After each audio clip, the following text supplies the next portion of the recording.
we have all these modalities out there, and it's like, why wouldn't you just tap in and try it?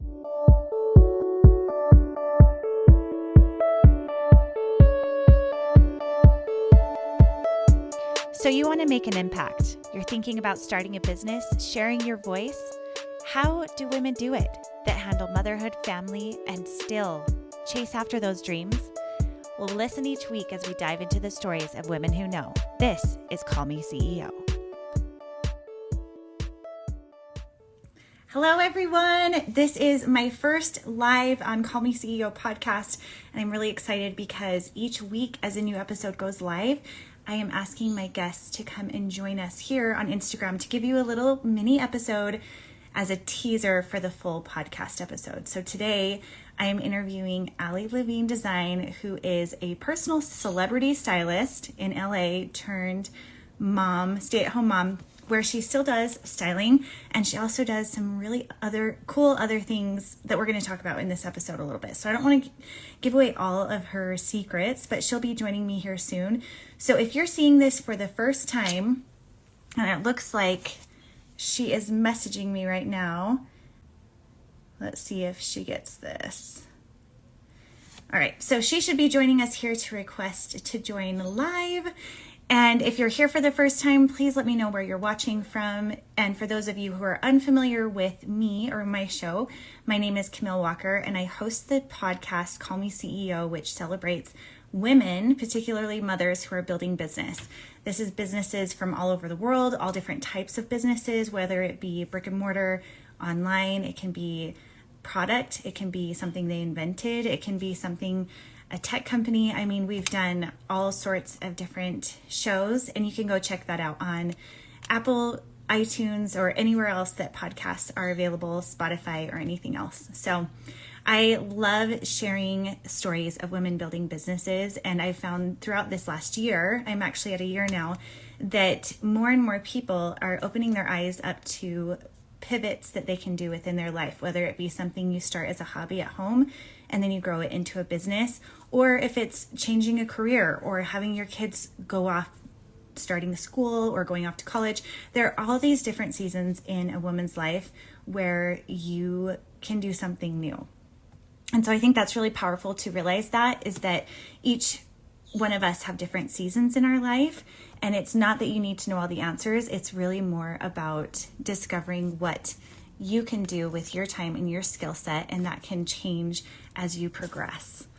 So one thing that I wanted to share with my experience is I've built an online business here for the last decade. I started a blog called mymommystyle.com, which is a lifestyle website where you can find recipes, parenting, travel, basically anything you could see as far as, oh, here she comes. So you can still check that out, mymommystyle.com. And here we go.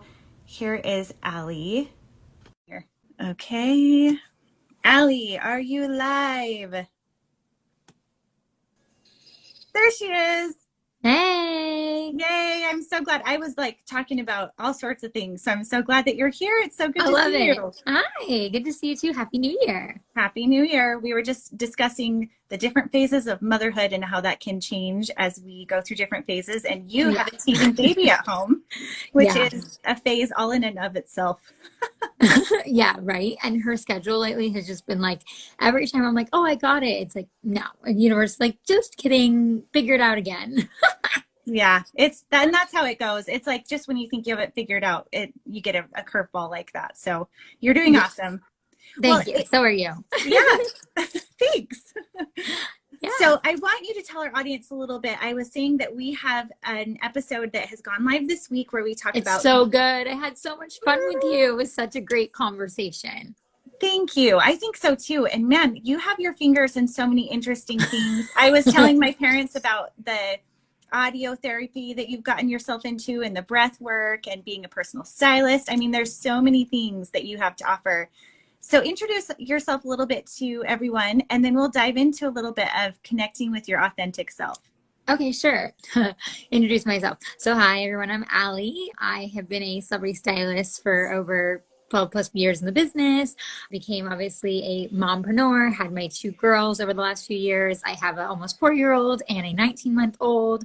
And so I went from being this on the go 24/7 autopilot woman to, a pretty heavy stay-at-home mom, and the transition was quite unexpected and crazy for me. I didn't expect to do that at all. I expected to go right from set to giving birth back to set and the universe, and my heart had other plans.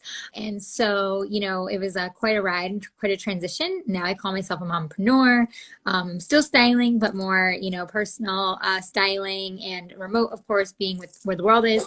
I am doing a lot of TV segments where I get to talk about my favorite brands and products and all things I recommend between motherhood, lifestyle, fashion, beauty, you name it. My podcast, of course, that I have, Everything with Levine, being a podcaster and content creator.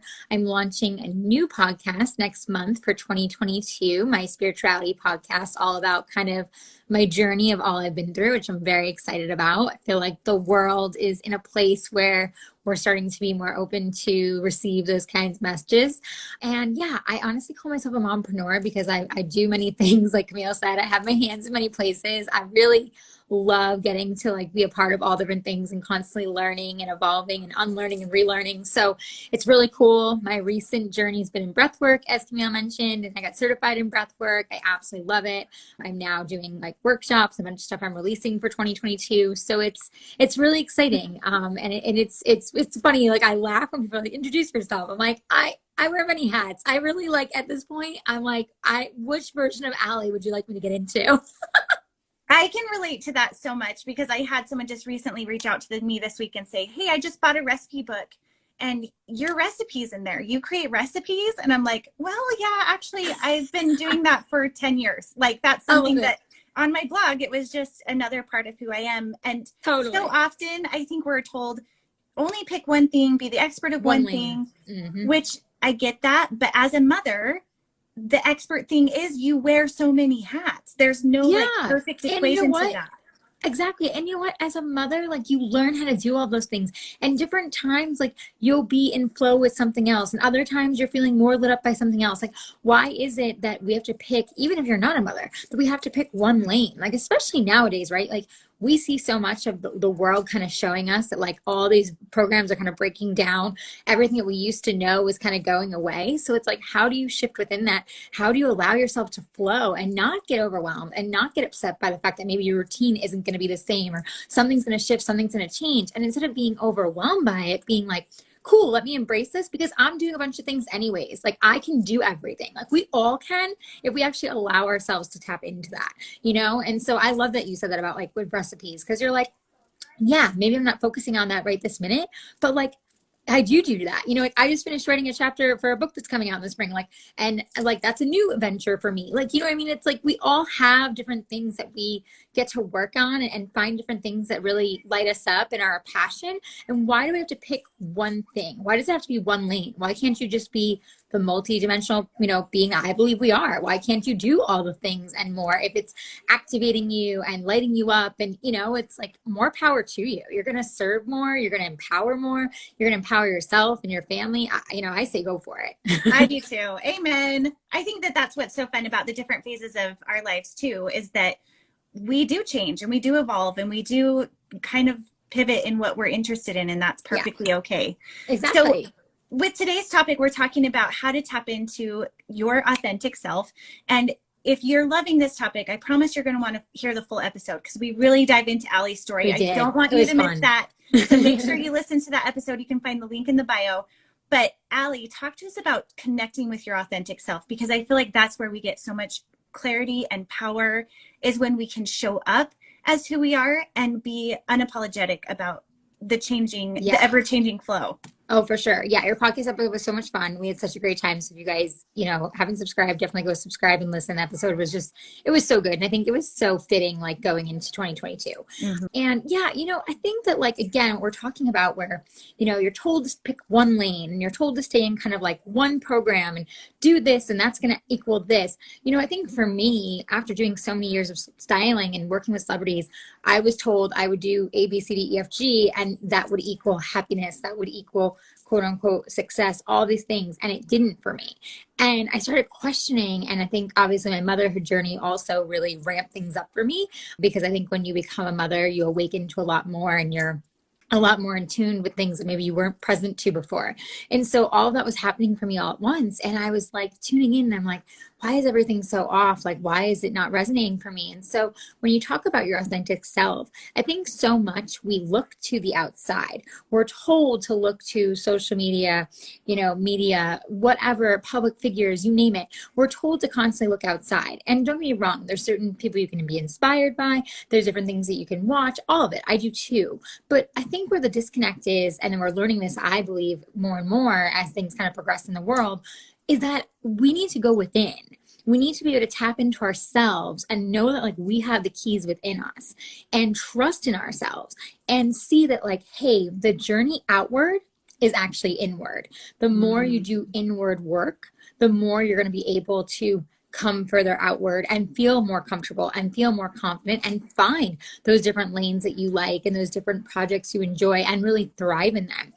And looking to the outside, being someone who did, like, you're not going to find what necessarily like fuels you and makes you tick. You're not going to find the things that are going to actually give you like that kick to go. You might be inspired for a minute, but it's not going to go anywhere. You have to know how to go inward and be able to trust in yourself and know there are keys within you, and you just have to unlock them. I love it. So I think the pandemic and having so much time to be at home has really pushed a lot of us into a reflective mode that maybe otherwise we wouldn't have. Yeah. And I think that can be very awakening. What do you think are the best ways for us to do that, to look inward? Yeah. So that we really can connect and cut off the noise so that we can see what's happening in here. Yeah, I love that you said that, because I agree. I think 2020 was such a pause for so many of us, if not all of us, to really be like, whoa, what's going on? For a minute there, everyone's work slowed down. It was like we were all going, go on this like hamster wheel grind. And then it was like everything hit pause and the brakes were like screech. And we're all like, what do I do with myself? And for a second, everybody, for sure, myself too, was like, oh my God, what do I do with myself? Like, this can't be happening. I'm just sitting here. There's nothing to do. We were all losing our minds at home. Like, it was very much like chaotic. But then I think, like you said, the more things kind of played out, the more I think people realized like, okay, you know what, this is going to be a minute. I need to figure out how to shift through this and navigate through this. And I think people, especially that you've seen kind of come out of this, even, more grounded and more successful and really just more at an inner peace, are the people who chose to do the inward work. And they're the people who chose to reflect. And reflection is not easy, right? Like, we all have darkness inside of us that we have to look at. And that's not an easy thing to do, not for me either. And I've been in that place quite a few times between my postpartum depression and other things, in my life and my own experiences and journeys. So I kind of had an idea of what I was going to deal with again come, when we were in the craziness of 2020. But that being said, when you allow yourself to like get that deep and you start looking at your own darknesses and your own shadows, and you start really asking yourself, like, what is it that I'm not present to? What is it that I'm really not actually going after? I tell myself I want this, but I just kind of pretend I'm doing it. Or what are the things that maybe are priority that I'm not making a priority? Or what are some things that no longer serve me that I'm afraid to let go of because it's just been a part of my program for so long that it's like, well, why would I get rid of that? Because I do it all the time anyways. And so I think those kinds of like simple, basic questions will let you kind of start to do the inward work. And then, of course, me, Camille, like, I'm huge on meditation. I tell anyone who asks me that when I went through my postpartum depression with my first daughter, meditation saved my life. Like, hands down, no question. Like, I know for a fact that if I hadn't found that meditative state, it could have been a lot darker for me. And I was so grateful, and that meditation just brought me to this happy place of this inner peace of being able to go within myself, of a place where I couldn't even meditate for like 2 minutes back in the day. Like, my friends would try to take me to like all this like, trendy meditation stuff back when I lived in New York City. And I'd go and I'd be on my phone, like texting. And they'd be like, Allie, get off your phone. I was not someone who could meditate at all or sit still or do anything. So like, when I found that inner peace and I found that like quieter space, I was like, oh my gosh, this is the gold. Like, all of a sudden you start tapping into yourself and you start really tapping into your higher self, which we all have the ability to do. And you start figuring out like, oh, what does that Allie want? And like, where am I going? And what am I being shown? And what's maybe being blocked? And what am I not dealing with? And what's in my way? And all of these things. And as you go through that, you kind of just keep peeling back the layers of the onion of yourself. And you keep just getting deeper and deeper and going, oh, I didn't see that before because I was in this autopilot. I didn't see that before because, I didn't want to see it, whatever it may be. And I think it's being really vulnerable with yourself and being willing to go there and really looking at yourself as like this open container that needs to like receive, information in order to like take that within and being open to all of that. So for me, meditation is always where I start. And then after meditation, I usually have my journal. I usually have it like right next to me, like I do. I have this one connected to me. I have a few different ones that have different affirmations, that kind of instill what I feel and what I believe. And I would really highly recommend that for anyone, whatever, makes you gravitate towards, whether it's a pretty cover, the aesthetic, the writing, an affirmation, whatever it may be. Get yourself a journal if you haven't already for 2022 and start writing out the things that you're calling in, the things that maybe you're feeling blocked by, the things that maybe come up when you meditate, if you are meditating, the things that maybe you're afraid of, your fears, your dreams. I mean, all of it. Just get it out. Just start writing it all out and don't stop yourself. Like, let it flow. Like when you do those meditations, let yourself stay in those very like heavier, sets of just, okay, I'm just flowing. I'm not thinking about anything else. I'm not worried about what's happening in a few minutes, what my kid is doing. I have to get back to the office, whatever it is, like stay in that space and allow yourself to create because we all are creators. And it's like, if you allow yourself to tap into that creation space, all of a sudden you'd be surprised how much flows and how much more inspired you are. And then you start diving deep and you're like, oh, I can do that, but this was blocking me. Or I really want to create that, project, but this blocked me because I thought this and this, but that was a limiting belief. And you start actually like seeing it in real time in front of you. And it's harder to push away because you're actually in that reflection of like, oh, this is stopping me. But why is it stopping me? And it's actually me stopping me. Like, I think so much. I said to my husband the other night in bed, I was like, do you know we have over 70,000 thoughts that aren't even our own? And he was like, what? And I was like, they're not even our own. Like, we take them on and we manifest them and we create them into something because they come into our mind and into our subconscious and then they become conscious for us. But they're not even ours half the time, more than half the time. And we're manifesting them and creating them. What if we took the time to go more inward, to reflect further and be able to write out things in our journal and to really tap into our own dreams and our own actual thoughts and what we feel and what we're excited about instead of the fears that are around us, instead of the noise that is around us, all the program, everything that's going on, and making those our thoughts that then become limiting beliefs, that then become restrictions to us, and the list goes on. And so that's why it's like when you can get into that higher state and tap into yourself and realize, oh, the keys are within me, it's here, and start writing out everything in your journal, you're going to be reminded like, oh, this is where my gold is. This is where I start. And then for me, after that, I know you mentioned, I got really heavy into breath work. I feel like, honestly, breath work is just so powerful because first off, there's real science behind breath work that shows like, not only are your cells oscillating and your body's actually vibrating and things are actually changing, but like there's something about your breath being an actual natural drug that takes you to like higher levels than like you've ever maybe experienced before. And you go through different breakthroughs and everyone's experience is different. And every time I do a breath work, and I've been doing them now for, a couple years, like I have a different experience. Like sometimes they're powerful breakthroughs. Other times it's just like a little whatever, but I'm like, oh, okay, I needed that, like whatever it is. And I think that a lot of people, like when they hear breath work or they hear different things like meditation or whatever it may be, they're like, oh, that's woo woo. Oh, that's this. Oh, that's this. And I'm like, I was the same person. So like, don't get me wrong. I felt the same way, but now that I'm doing it and I'm experiencing it and I now have become really passionate about it, I realize why so many people tap into it, because it's just letting you tap back into you. It's Mm-hmm. really not anything magical in the sense that, like, yes, it's a great modality. Yes, it's a great thing to do. But the success and the gift behind it is like, it's you, like you are experiencing yourself. And while you're in those meditative states and while you're going through breath work, you're able to tap into all the things that, like, you probably weren't able to tap into because you had a million things going on in your mind, like we all do. And you're running around all day and everything's, going on, this check never ending to-do list. And I got to make sure this happens and get the kid. And, the list goes on. And I think that when you allow yourself to stop and pause and reflect, you're like, oh, I really can do that. And that is something I want to do. And, like, let me set myself up to actually achieve that goal. Oh, this is something I really don't want in my life anymore, but for whatever reason, I'm just letting it sit here because it's just something I always do. And you start to see those things and you start to question, like, what is this trajectory I'm on? And for me with breath work, I felt like, I don't know, my first experience with breath work was so interesting. I literally felt like I was on, like, another level. Like, I swear I felt like I was in another dimension. It was so wild. And I saw someone wrote about having a breakdown to a breakthrough.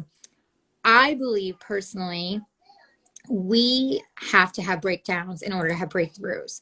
We're afraid to have them I love because a lot that. of them can be messy.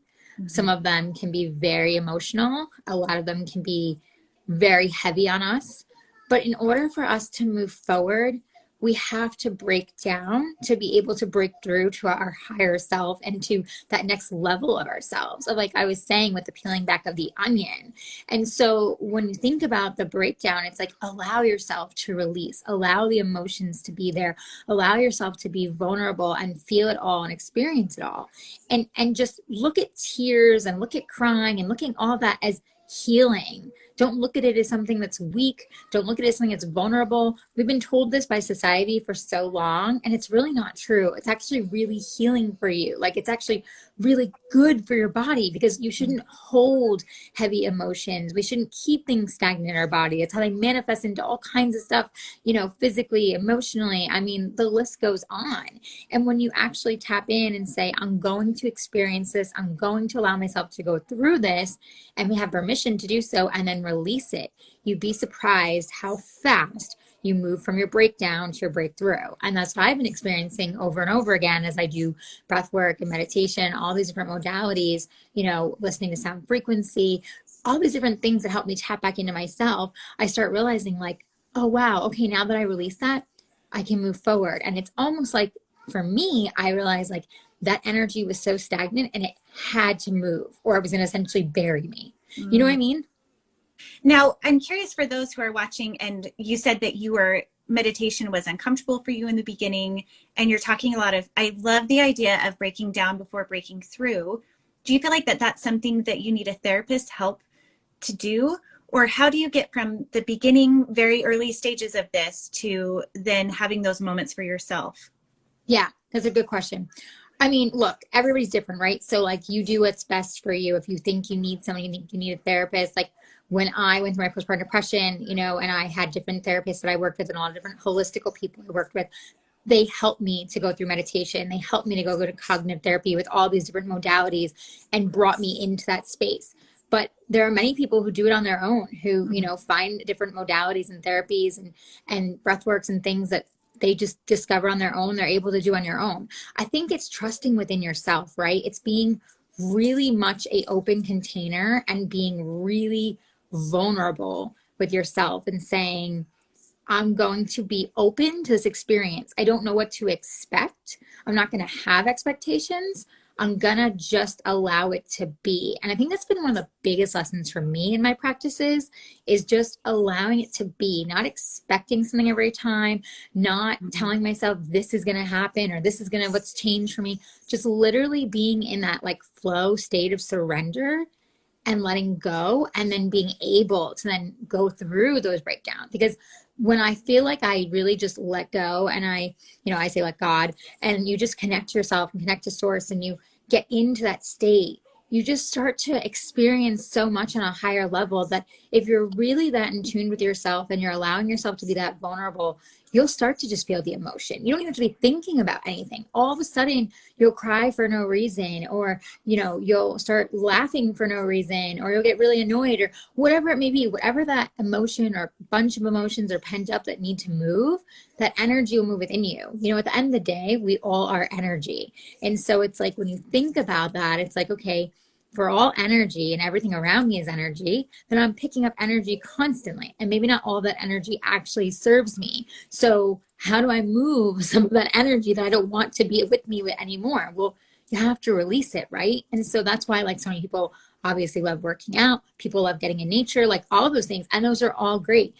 For me, I've never been someone, I work out because it's healthy, but I've never been someone who's like thrived in working out. So for me, breath work has become kind of part of that more active part, because it can get very you're breathing. So it can get very intense, and you can sweat and you can shake and all the things if you let yourself get there. Mm-hmm. So for me, it's like, okay, it's a part of exercise, even though it's not fully exercise. And then it's like more active, and then the meditation's the more slow, relaxed state for me. And I, meditate, usually in the mornings and at night. So it just kind of depends on, I think, the person and what they're really looking for. But I think like the first step is just being open and being vulnerable, and like understanding that like you may not know what you're getting into, but like, why not try? Like, you know what I mean? Like, there's so many things we try in life, right? So like, why not just try it and see if it does anything for you? Because if it doesn't, what did you lose? 10 minutes, 20 minutes, an hour? Like, you know what I mean? Maybe whatever you paid for it or whatever, but like, did you really lose, or did you gain an experience and now maybe that doesn't work for you? Or maybe you had a breakdown and got a breakthrough. I had a girl the other day. I never expected to experience this, because I'm still like only a couple years into this, and I got certified this past summer. So like, I'm still learning as I go and everything. And I had a woman on a workshop the other day, and we were doing a breath work, and it was like not even 10 minutes in, and she fell to the floor, and we were on Zoom, and I looked over, because I'm like, breathing at the same time. And I'm like, you okay? And she's like, uh-huh. And she starts crying. And I'm like, okay, I'm just going to breathe through this. And then we finish. And she looked at me and she goes, oh my God. And I said, you had a breakdown. And she goes, yeah, but I like broke through it. I've never experienced that in my entire life. And she was hysterical. And I was like beyond lit up, because I know exactly what that feeling is like. And I was like, oh my God. Like, I had no expectations going to this little workshop that we were doing.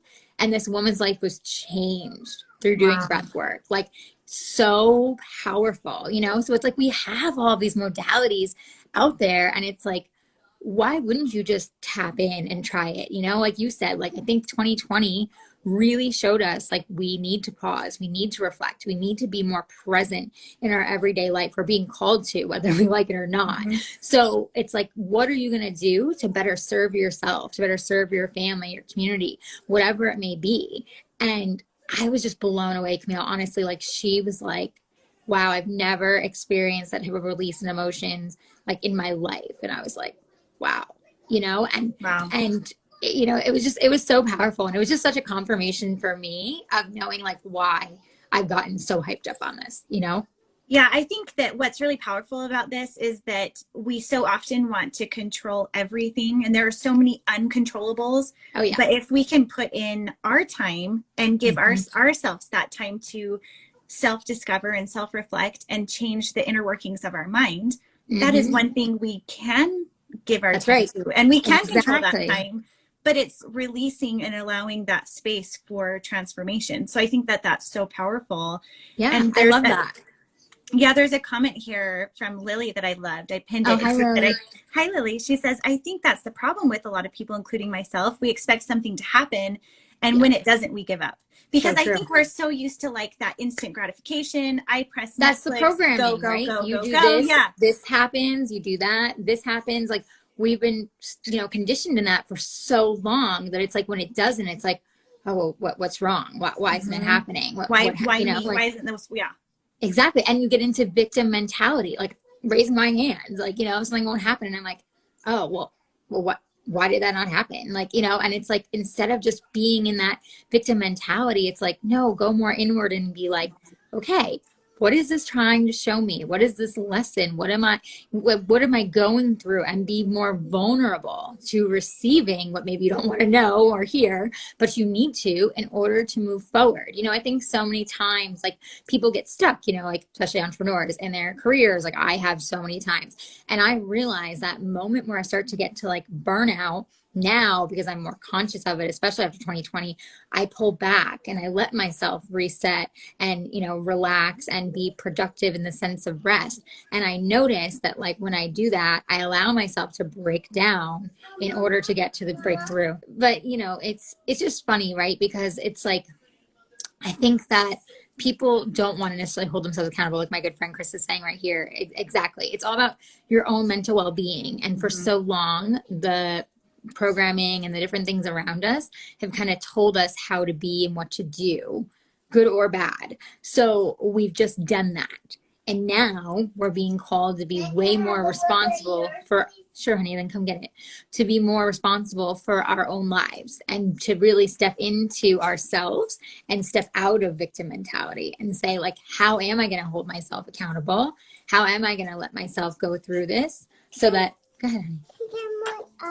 Thank you. So for those of you who are listening right now, we have a full episode that we recorded earlier about Allie's professional life and how she's transitioned into motherhood and this self-discovery. It's all so powerful.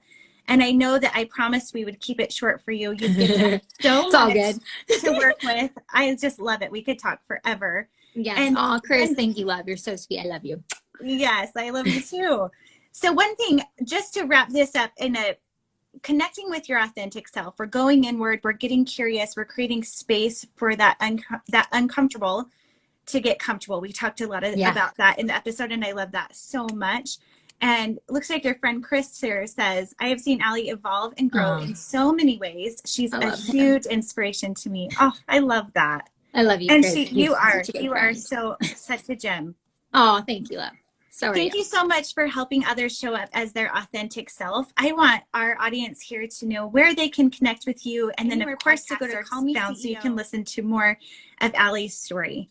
Yes, it was so much fun. The episode, we had such a great conversation. If you're looking for something to still kind of motivate you, inspire you, light you up, maybe make a change and a shift in your life, this episode, I'm telling you, it will resonate no matter where you are in your life. We had such a deep, authentic conversation around kind of where we both are in our lives and everything going on in the world and how you shift, how you move through, what you can do. And like I said, when we first got on, Camille, the journey outward is truly inward. The more you want to figure out how to get outward, the more you have to go inward. And I really believe we're all being called to do that. And the more we choose to step up in our own lives, the more we're going to be able to embody our authentic selves. Yes. Amen. I couldn't agree more. This has been so wonderful. Yeah, Thank you so much for joining me. You're welcome. Thanks for having me. You're welcome. I can't wait to be on your show. We'll have to do this for you in reverse. And I just appreciate you so much. Oh, thanks, Camille. You too. And Happy New Year, everyone. Thanks so much for tuning in. And of course, you can find me at Levine Design on all social and my website, allevine.com. And of course, find Camilla's podcast where you guys can listen to our episode, and stay tuned for my spirituality podcast coming February 2022. Awesome. Love you guys. Bye, guys. Bye, Allie. Love you. Love you. Bye. Bye. Hey, CEOs. Thank you so much for spending your time with me. If you found this episode inspiring or helpful, please let me know in a comment and a 5-star review. You could have the chance of being a featured review on an upcoming episode. Continue the conversation on Instagram at Call Me CEO Podcast. And remember, you are the boss.